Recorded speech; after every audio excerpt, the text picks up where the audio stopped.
정확하게 더 세밀하게 분석합니다. 최민희 전 더불어민주당 의원 어서 오세요. 안녕하세요. 불굴의 희망 최민희입니다. 불굴의 희망 최민희, 그리고 일산의 희망 김연아 국민의힘 비상대책위원 오셨습니다. 네, 일산의 핑크 마스크 김연아입니다. 네. 자, 심상정 의원이 오랜만에 다녀가셨어요. 네. 정의당의 존재감이 없다고 이렇게 했더니 마이크가 작다고 계속 얘기하는데 어떻게 들으셨어요? 그냥 정의당이 할 말을 했는데 그중에 팩트 체크를 하나 해야 될 것 같아요. 네. 그 이재명 지사 관련 부분은 도의 그 담당자가 잘못 보고를 하니까 네. 그 자리에서 이재명 지사가 내가 알고 있던 정의당의 입장과는 다른 것 같다. 그러니까 다시 확인하고 보고해라 이렇게 얘기를 했습니다. 네. 그런데 그 도 담당자가 잘못 보고한 거잖아요. 네. 그러니까 그냥 사과를 한 거지 사실 이재명 지사가 그 자리에서 그러냐라고 했다면 모를까. 아니요. 이렇게 심상정 의원도 그 얘기했어요. 도 그 관계자가 잘못 얘기를 해서 그냥 사과를 한 거라. 그러니까 그냥 사과한 거죠. 네네. 근데 그 사이에 네. 이재명 지사는 그게 아닐 것이다라고 취지로 얘기했기 때문에 네. 사실 그 담당자가 좀 견책 당해야죠. 네네. 그 얘기는 그런 것 같습니다. 국민의힘 분위기는 어떻습니까? 네, 저희요. 네. 익사이팅하죠. 지금요. 그렇죠. 네. 이준석 돌풍. 점점 무서워집니다. 호랑이가 되고 있어요. 호랑이 등에 탔다고 왔는데 호랑이처럼 보입니다. 아, 그러세요? 네. 네, 네. 호랑이는 많았어요. 근데 그동안. 아니 예. 자, 그런데 이준석을 그 다선의 의원들이 만약에 이렇게 단일화를 하면 이게 판도가 좀 바뀔 수 있을까요? 물어보고 싶습니다. 이제 그 표면적으로 내가 누구와 단일화하겠다 이렇게 하는 방법이 있고요. 네. 이제 내부적으로 저희 이제 이준석 최고 후보와 나머지 네 분 중에서 그 네 분들에게 지지하고 있는 정통 지지층들이 이제 다르게 뽑을 경우, 네. 그래서 이제 표가 당선 가능성이 높은 사람에게 이제 몰릴 경우 이렇게 네. 두 가지로 볼 수 있는데, 일단 공개적으로 단일화를 할 경우에는 오히려 역풍이 불 거다. 진짜 영선인 저 신인 후보자 하나를 잡기 위해서 단일화를 하냐. 그렇죠. 예, 이런 역풍이 불 거다라고 하는 것이 중론이고요. 그다음에 이제 그러면 암묵적으로 오히려 대세가 지금 이준석 최고와 또 나경원 대표가 아니니까 그럼 될 사람을 뽑아주자고 해서 정통 지지층들이 좀 다르게 뽑을 경우에 대해서는 아직 변수가 좀 남아 있는데 모르겠어요. 저희 이제 인위적인 단일화는 없을 것 같다 이렇게 보시는 거죠? 네, 일단 그렇습니다. 네. 자, 어떻게 보세요? 우선 이게 당대표 선거에서 이런 현상이 나타나는 것이 국민의힘으로서는 그 생각을 하게 하는 지점이죠. 공직 후보라면 이거는 고민할 여지가 없어요. 그냥 네. 대세에 따르면 돼요. 네. 근데 당대표의 역할과 공직 후보의 역할이 다르다 보니 그렇죠. 당대표는 관리하는 거지 본인이 별이 되는 게 아니거든요. 네. 근데 지금은 거의 이준석 후보가 별이 되는 분위기이기 때문에 고민은 거기서 발생할 것 같고, 네. 그리고 그 인위적인 단일화라고는 하지만 정치는 원래 단일화하는 거죠. 그런데 지금 모두가 이준석 대세로 인하여 그 단일화하는 거지. 그게 뭐가 인위적 단일화입니까? 네. 단일화는 인위적인 거 아닌 게 없거든요. 네. 근데 별로 소용이 없을 것 같다. 이번에는 예, 그래서 이건 그냥 그 당원들의 깊은 고뇌의 결과를 순순히 따라야 되는 상황 같고, 그런데 이제 제가 그 이준석 후보의 콘텐츠가 뭐냐. 네. 근데 이번에 그 금낭묘계 얘기 나왔잖아요. 네. 그거 보면서 왜 저러지? 전 공정하지 않은 거잖아요. 아니 그걸 왜 그 수를 썼을까요? 그러니까 이건 조금 별이 되다 보니 네. 조금 앞으로 메시지에 주의해야 될 상황이 온 게 아닌가 싶고, 거기에 더 나가서 오늘은 일부 기사에서 노무현 전 대통령 어게인 얘기를 했다는 기사까지 났거든요. 그래서 이런 부분은 이제 좀 관리해야 되는 부분일 것 같고, 금낭묘계는 사실 귀에다 대고 소곤거린 거지, 제갈공명이 군사들 앞에서 내가 조자룡에게 이 세계를 줬다 이런 것도 아니거든요. 네. 알겠습니다. 이준석 현상을 바라보는 민주당의 속내는 어떻습니까? 이것도 반반인 것 반반이죠. 같아요. 완전 왜냐하면 갈리더라고요. 공직 후보라면 네.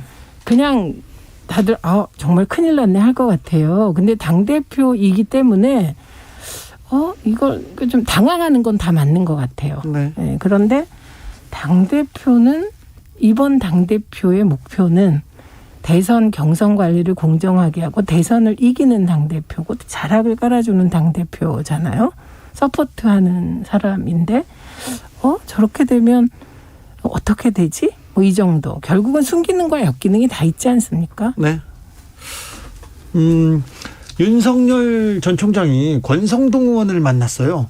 왜 권성동 의원일까요? 많은 사람들 중에 처음으로 만난 정치인이 왜 권성동일까요? 김연아 의원님 뭐라고 합니까? 아니요, 권성동 의원이 지금 뭐 당 지도부도 아니시고, 네. 예, 그러니까 제가 봤을 때는 뭐 당의 지도부를 만나신 것 같지는 않고요. 네. 권성동 의원이 검사 출신이시잖아요. 아니, 검사 출신 많잖아요. 아니 그 중에서도 그분하고 친서 관계가 있었겠죠. 저는 그렇게 생각하는데요. 또 다른 뭐 숨겨진 뭐가 있지 않을까요? 글쎄 이제 오늘 기사 나온 거를 봤기 때문에 뭐 저는 거기까지. 네.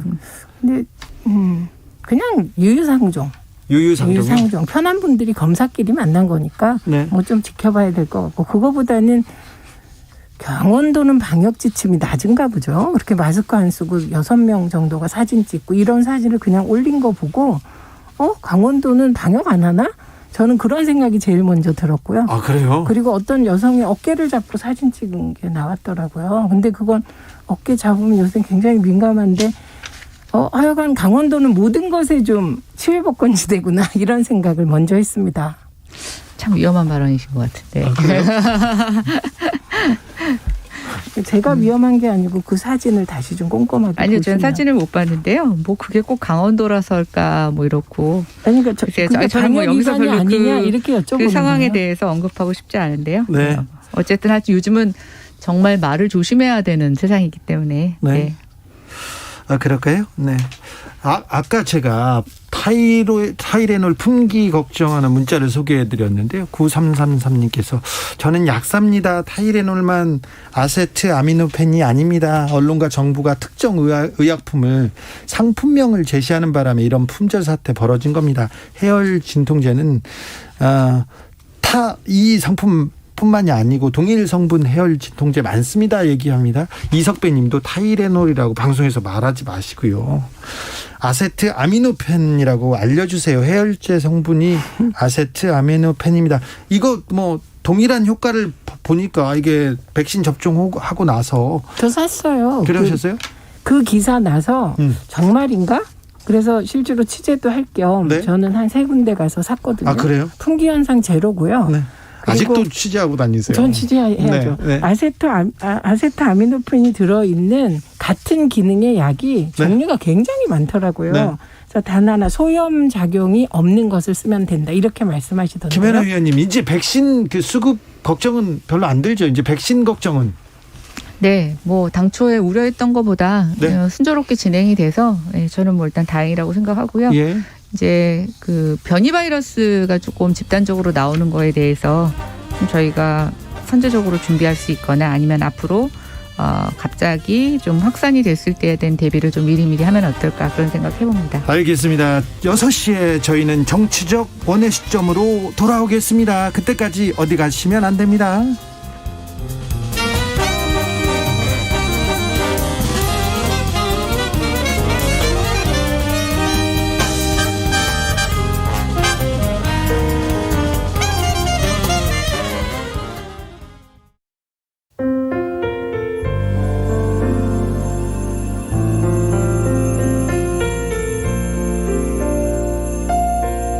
KBS 라디오 연중기획 희망충전 대한민국 432번째 이야기.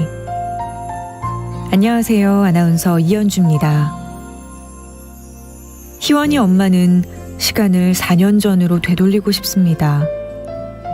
생후 4개월쯤 됐던 희원이는 뒤집기를 하다가 질식사고가 발생했습니다. 뇌에 큰 손상이 생겨 뇌병변 장애를 입고 말았는데요. 엄마는 희원이를 잘 돌보지 못해 이런 일이 생겼다며 자책하고 있습니다. 5살이 됐지만 여전히 혼자 몸을 가누기 힘든 희원이를 재활치료센터에 보내고 싶지만 지금 형편으론 그 문턱을 넘기 어려운 상황입니다. 희원이의 손과 발이 돼주는 건 오로지 엄마의 몫입니다. 오늘도 엄마는 희원이를 안아주며 말합니다. 엄마가 미안해. 더 잘해주지 못해서 정말 미안하다. 코로나19 여파로 사례자와 취재팀의 안전을 위해 사연으로 대신 전달합니다. 여러분의 따뜻한 손길이 희망의 빛이 됩니다. ARS 060-700-1580 060-700-1580 한 통화 3,000원으로 희망을 선물해 주세요. KBS 라디오 연중기획 희망충전 대한민국은 초록우산 어린이재단, 인탑스 주식회사 그리고 청취자 여러분과 함께합니다. ARS 060-700-1580 한 통화 3,000원입니다.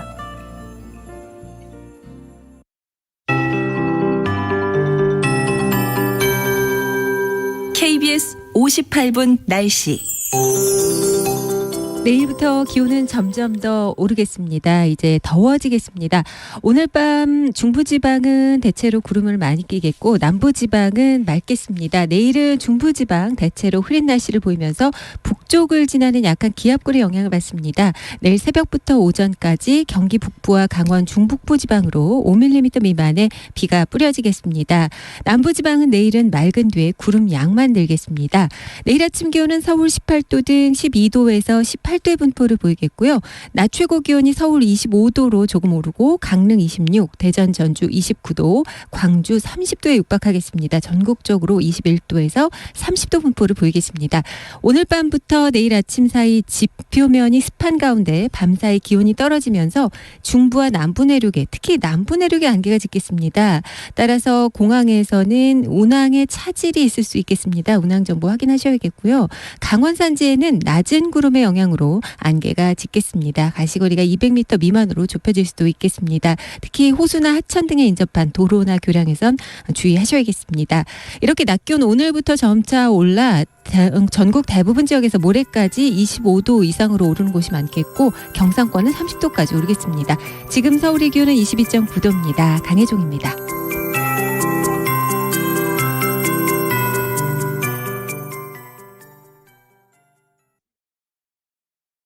정성을 다하는 국민의 방송 KBS가 6시를 알려드립니다. AM 711kHz, FM 97.3MHz, KBS 1라디오입니다. HLKA.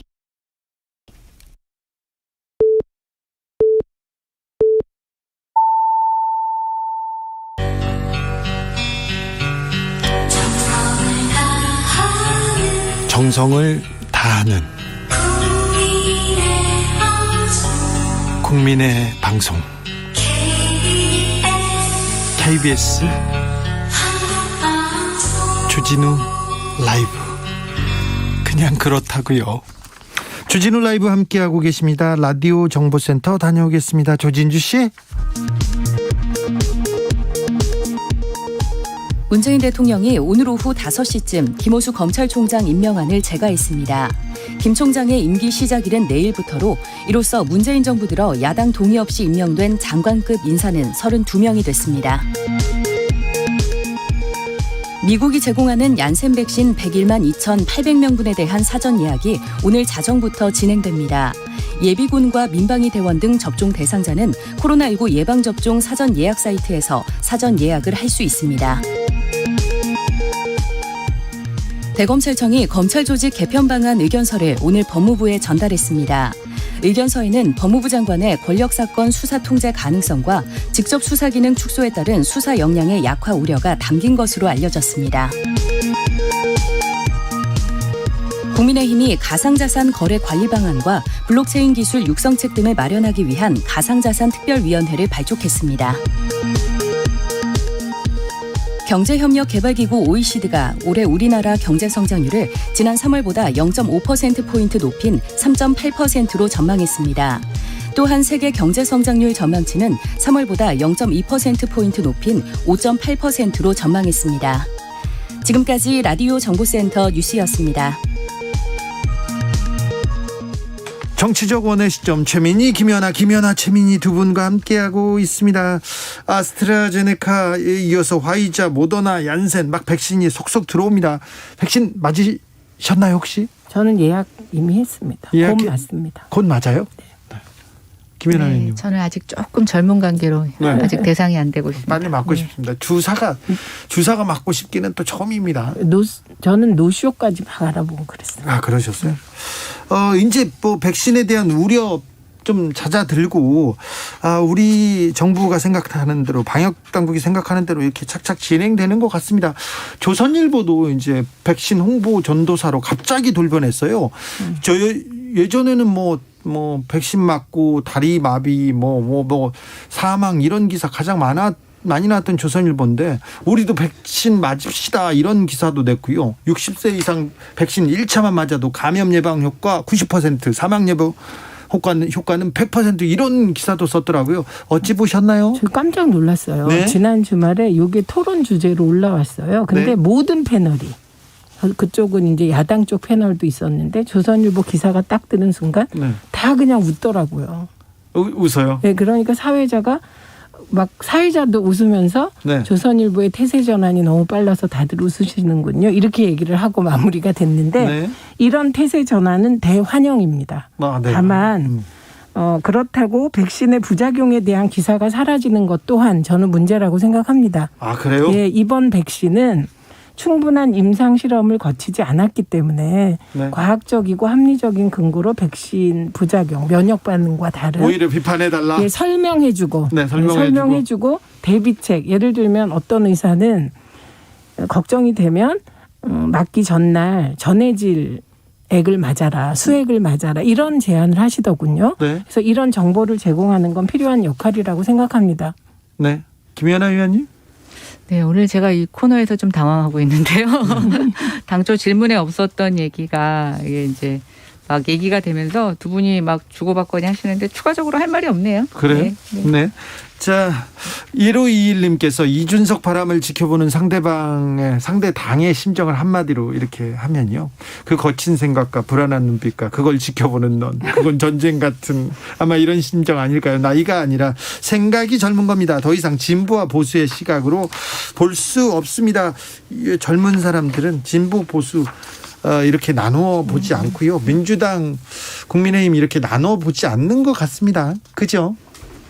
네, 그렇죠. 저는 이번에 이준석 후보의 저 돌풍 모든 정치권에서 의미 있게 봐야 된다고 생각을 해요. 그래서 저는 이미 당대표가 되든 안 되든 이준석 후보가 주는 메시지는 충분히 그에게 승리를 안겨줬다고 네. 생각을 하고 있고요. 이번 당권 레이스의 승자는 이준석입니다. 네, 그리고 아까 댓글에 올려주신 시청자분 얘기도 있지만 나이의 문제가 아니라 이제는 생각이 젊어야 된다라는 거, 저는 명백히 이번에 드러났다고 보고 있고, 아마 이번에 진짜 이준석 최고보다 나이 많은 모든 정치인들이 아마 이 메시지를 젊게 하는데 노력하는 서로 경쟁이 일어날 거라고 생각합니다. 네, 이준석 전 최고처럼 좀 강하게 세게 이렇게 던져야 되는데 김연아 의원은 그런 쪽은 아니잖아요. 아니 근데 그거는 저는 각자 자기의 어떤 특징이라고 캐릭터라고 생각을 해요. 근데 제가 정치를 하는 거는 저는 제 스타일이 필요하다고 생각해요. 네. 자, 빙고 동의합니다. 그리고 응원합니다. 자, 김연아 스타일로 가보겠습니다. 더불어민주당이 재산세 완화하는 안을 냈습니다. 당론으로 확정했어요. 그리고 세종시 공무원 특공 폐지하기로 했습니다. 이 여당이 내놓는 부동산 정책 어떻게 보시나요? 재산세 완화는 그럴 줄 알았어요. 딱 제 예상을 넘지 않고 딱 제 예상대로 하고 있네요. 네. 네, 저는 이번에 더불어민주당의 부동산 TF는 지난 재보궐선거에서 어떤 부동산 세금이 선거에 미치는 영향을 간파하고 딱 그것을 회복하는 정도로만 할 거라고 생각을 했어요. 그래서 종부세는 상대적으로 그 대상자가 적고 재산세는 대상자가 많기 때문에 저는 이걸 택할 거라고 봤고 나머지 변죽을 올리던 것들은 못할 줄 알았습니다. 근데 재산세를 완화해도 내년에 공시가격을 올리면 세부담은 줄어들지 않습니다. 근데 이제 이게 6월 1일까지 이 재산세 완화를 확정을 해야 내년에 선거 전에, 그러니까 내년 대선 전에 재산세에 대한 공시가격 얘기를 할 수 있을 것 같으니까 딱 저는 내년도의 선거만을 의식한 거라고 보고 있고요. 그래서 조금 아쉽습니다. 전체적으로 시장 안정화나 어떤 시장의 변화, 가격을 내려고 하는 정책하고 좀 관계가 없다고 보고 있고 제일 아쉬운 건 네. 세종시 뭐를 비롯한 지금 특공 네. 제도를 폐지하기로 한 건데요. 뭐 저는 이거 소일코 외양간 고친 거라고 봐요. 그러니까 지금 뭐 폐지해봐야 더 이상 추가적으로 내려갈 기간도 없고요. 내려가서도 안 되고요. 지금 외양간이라도 고쳐야 되는 거 아닙니까? 아니, 그러니까 어차피 이 제도 이용할 사람이 이제 없어요. 이렇게까지 특공이 난리가 났는데 네. 추가적으로 이전하겠다는 기관도 없는데 문제는 기존의 특별공급 제도를 통해서 특혜를 받던 사람들 그리고 그 안에서 이번에 관평원처럼 어떤 문제가 있는데도 덮고 넘어가거나 그냥 무마했던 상황이 있을 수 있는데 그런 것들을 국정조사를 통해서 짚고 넘어가지 않겠다는 거 저는 너무 비겁하다고 생각해요. 우선 세종시 공무원 특공 폐지는 이건 앞으로도 모든 곳에 적용이 되겠죠. 네. 이 특수한 형태의 공급 특혜는 없어지는 거죠. 네. 이번 계기로. 네. 그건 뭐 긍정적인 거로 보고. 그다음에 간평원 같은 거는 이미 검찰에 고발이 되지 않았습니까? 네. 그런 검찰 수사를 해야 된다고 생각합니다. 그리고 그렇게 진행돼야 되고.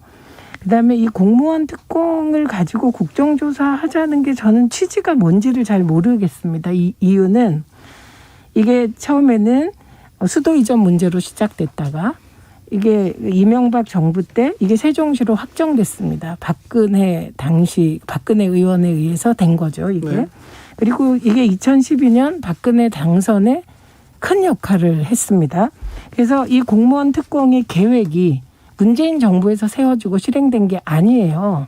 그러니까 이걸 하려면 사실은 굉장히 긴 세종시의 역사까지 다 나오게 되는데 저는 뭐 그거를 다 아는 여당이 안 받을 이유가 없다. 이렇게 생각합니다. 그래서 여당이 지금 왜 안 받는지 이게 이제 불필요한 대선을 앞두고 소모적인 논란을 일으킨다 이런 이유잖아요.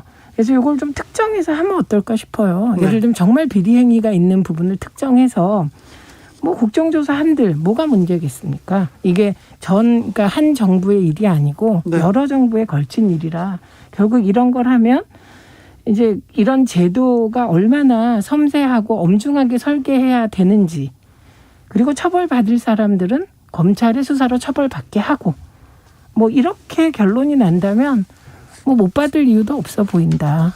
국회의원들 부동산 투기 전수조사는 왜 안 하는 거죠? 왜 못 하는 거죠? 일단 국민의힘은 하겠다고 처음에 하셨다가 안 하고 있는 거고 민주당은 지금 부패방지위원회인가요? 네. 그래서 이미 조사를 의뢰했기 때문에 결과가 나오지 않을까요? 근데 저는 뭐 국회의원들 부패방지 뭐 전수조사 그건 그거대로 하고요. 예. 이 아파트 특별공급은 보시면 이 제도를 누가 만들었느냐가 중요한 게 아니고요.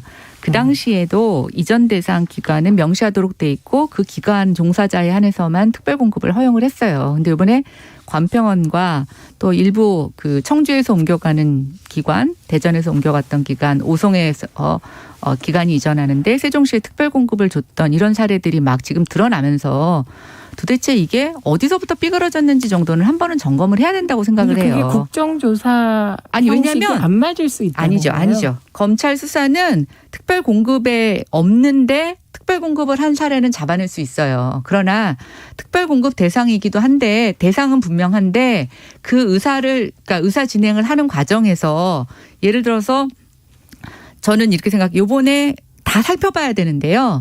공공기관 이전 목록에 들어갔던 기관인데 특별공급을 준 것과 아닌 것은 저는 명백하게 찾아봐야 된다고 생각을 해요. 아니, 그게 불확실하니까 무슨 얘기냐면 국정조사라는 것은 이 계획이 잘못됐고 계획의 실행 과정에서 의도적으로 계획을 틀었느냐인데 지금 언론에 보도된 건 그런 것이 아니고 예를 들면 A가 대상 공직기관에 근무를 했어요. 그래서 특공의 대상이 됐는데 이 사람이 다른 곳으로 전출이 되고 뭐 이런 보도가 주로 났거든요. 그러니까 예. 그것을 국정이라고 하기는 어렵죠. 아니죠. 그런 사례도 있고 도덕적 해이라고 그런 사례도 얘기할 수 있고 있겠죠. 자기가 이전하는데 자기 와이프를 그 해당 지역의 세종시에 교사로 이전하게 해달라고 부탁을 하는데 이게 그러니까 일일이 그것도- 지금 보도 나오는 게 하나로 통일된 게 아니라 정말 다양한 유형이 있어요. 그리고 그거 국민들 입장에서는 법을 어기지는 않았지만 법을 어기진 않았지만 뭔가 특혜를 받았다고 하는 것이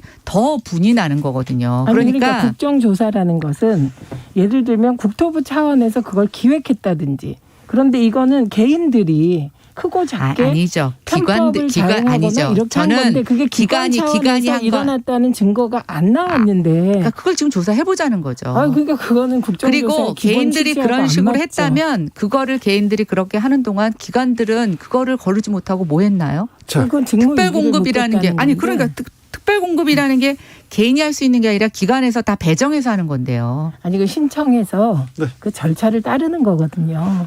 8198님께서 미친 아파트값을 내리는 정책이 나와야지. 가격 오른 아파트 세금 깎아주자고 모두가 난리치니 정치인들 속보입니다. 속보여요. 이 얘기합니다. 좀 약간 전곡을 찔렀나요?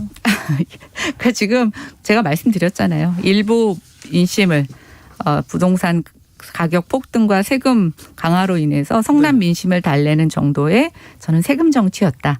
근본적으로 가격을 내리는 정책도 안 나왔다. 저는 이렇게 생각합니다. 오늘 어떤 생각을 했냐면 네.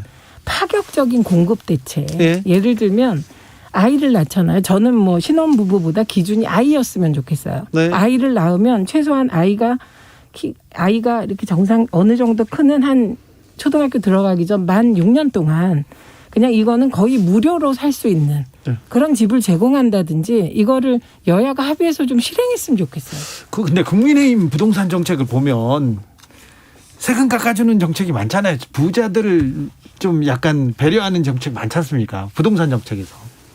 아니 원래 부동산이라는 게 가진 사람들이 세금은 가진 사람들이 내니까요. 네. 세금을 완화해 주는 건 당연히 가진 사람들에게 세금을 감면해 주는 정책이죠. 근데 이제 그 정책만 지금 비교해 놓고 보서 그러니까 다른 정책도 많이 있습니다. 그래요? 네. 자, 검찰로 가보겠습니다. 문재인 대통령이 김호수 검찰총장 임명안을 제거했습니다. 네. 제거했습니다. 어떻게 보세요? 네, 뭐 그것도 그럴 줄 알았습니다. 아니 근데 야당은 좀 저는 왜 그때 그 의원들끼리 다툼이 있었잖아요. 청문회를 하다가 말았어요. 갑자기 청문회가 중단되더라고요. 근데 생각해 보세요. 이미 문재인 정부의 인사청문회는 답정너예요. 그러면 처음부터 안 했어야죠. 그러니까 무슨 말이냐면 아니죠. 처음부터 안 하면 우리도 해봤는데. 우리가 그러니까 이런 거죠. 국회의원이라는 게 어떤 때는 내가 그러니까 내가 발의한 내용이나 의견이 반영되진 않지만 기록에 남기 위해서 하는 것도 있어요. 왜냐하면 국회 안에서의 모든 행동은 기록으로 남잖아요. 네. 물론 그동안 이번에 김호수 검찰총장까지 33번 지금 임명 강행했는데 최 의원님이 야당이라면 얼마나 무기력하겠어요. 하나만 한 청문회인데 그렇다고 그러면 안 해요? 그건 아니죠. 아니지 그럼 할 수 있는 건 해야 되죠. 다만 더 생각하셔야 돼요. 그날 개인적으로 서로 인신공격하면서 그냥 그만두기로 하고 파행이 됐잖아요. 저는 그건 개인적으로 안타깝다고 생각이 돼요. 그러나 한편에서 보면 야당은 문재인 정부 들어서 인사청문회 하면서 정말 무기력해졌어요. 저희는요. 심지어 단마진으로 군대 안 간 분을 저희가 보고서 채택을 해줍니다. 그러니까 저는 그때 보고서 채택됐나요? 보고서 채택했죠. 그리고 법무부 장관 후보 때. 황교안 법무부 그러니까 장관 후보자요. 사실 단마진으로 대한민국에서 군대 안 간 분이 너무너무 작았어요. 이해할 수 없는 사안이었는데 그리고 군대 문제는 굉장히 민감한 거잖아요. 근데 이게 33번을 자꾸 얘기하실 때마다 느끼는 게 이 김호수 후보자 이 정도는요. 민주당 그냥 채택해 주는 사안이에요. 당시에. 그거 기록을 다 보시면 나오거든요. 그런데 저는 정말 이상했던 게 청문회는 야당의 장인데 네. 그렇게 의원들끼리 싸웠다고 다퉜다고 청문회를 중단하면 이거는 사실은 야당 아니, 저는 좀 그건 입장에서는 다르게 끝까지 생각하는데요. 끝까지 가야 지금 되는 이제 거잖아요. 의석수가 민주당이 거의 180석이잖아요. 네. 상임이나 이런 인원수의 배정도 보면 여당이 훨씬 많아요. 근데 이게 이제 여당에서 좀 날카로운 정책 질문이나 좀 자질 검증에 대한 얘기가 나와야 되는데 청문회 한번 들어보십시오. 저 다 봤는데요. 아유, 그날. 그게 무슨 자질 검증이에요? 완전 그 후보자의 대변인 아니면 임명자에 대한 대변인이고요. 그날도 정말. 김용민 의원 발언 중에 물론 그 전관 예우에 대한 특별한 사례를 언급하셨어요. 근데 하필이면 상대방 그것도 마주보는 의원을 갖고 그렇게 거론하는 거 그거 적절하다고 보세요? 아니, 의원들끼리도 선을 지켜야 되는 게 있어요. 아니, 그리고 여기서 결국은 지금 잠깐만요. 맨 마지막에 이러셨잖아요. 이 상임위에서 내 얘기 계속하니까 나도 한번 해봤다. 얼마나 사적인 감정을 드러내신 거예요. 아니 저는 그날 서로 막간 거죠. 그래서 서로 막갔죠. 서로 막갔는데 저는 그렇다고 청문회를 파행시키는 건 이해가 아니, 안 그거밖에 갔습니다. 할 수 있는 게 없으니까. 특히 그 그날 저는 조수진 의원한테 한 발언은 같은 제 여자로서 너무 화가 났어요. 저 이제 웃겨서 제 말 안 하려고 그러는데 사람도 아니다 이런 얘기를 한 분도 계시더라고요. 김용민 의원한테. 아니 뭐 저는 그건 모르겠어요. 그걸 그런데 모르시면 어떡해요. 다 아니요. 보셨다면서. 전 다 봤다니까요. 아니 그럼 그러니까 사람도 아니다라는 말이 제일 극악했는데 제가 네, 주장하는 그게 제일 건 극악하셨으면 저는 눈을 크게 뜬다고 똑똑해 보이지 않는다는 발언이 거기서 왜 나오는지 사람도 모르겠어요. 아니다보다 어쨌든 중요한 건 어떻게 청문회를 중단하냐고. 알겠어요. 아니, 중단하는 일 많죠. 어쨌든 김호수 검찰총장 후보자가 임명됐습니다. 검찰이 잘 해주겠죠?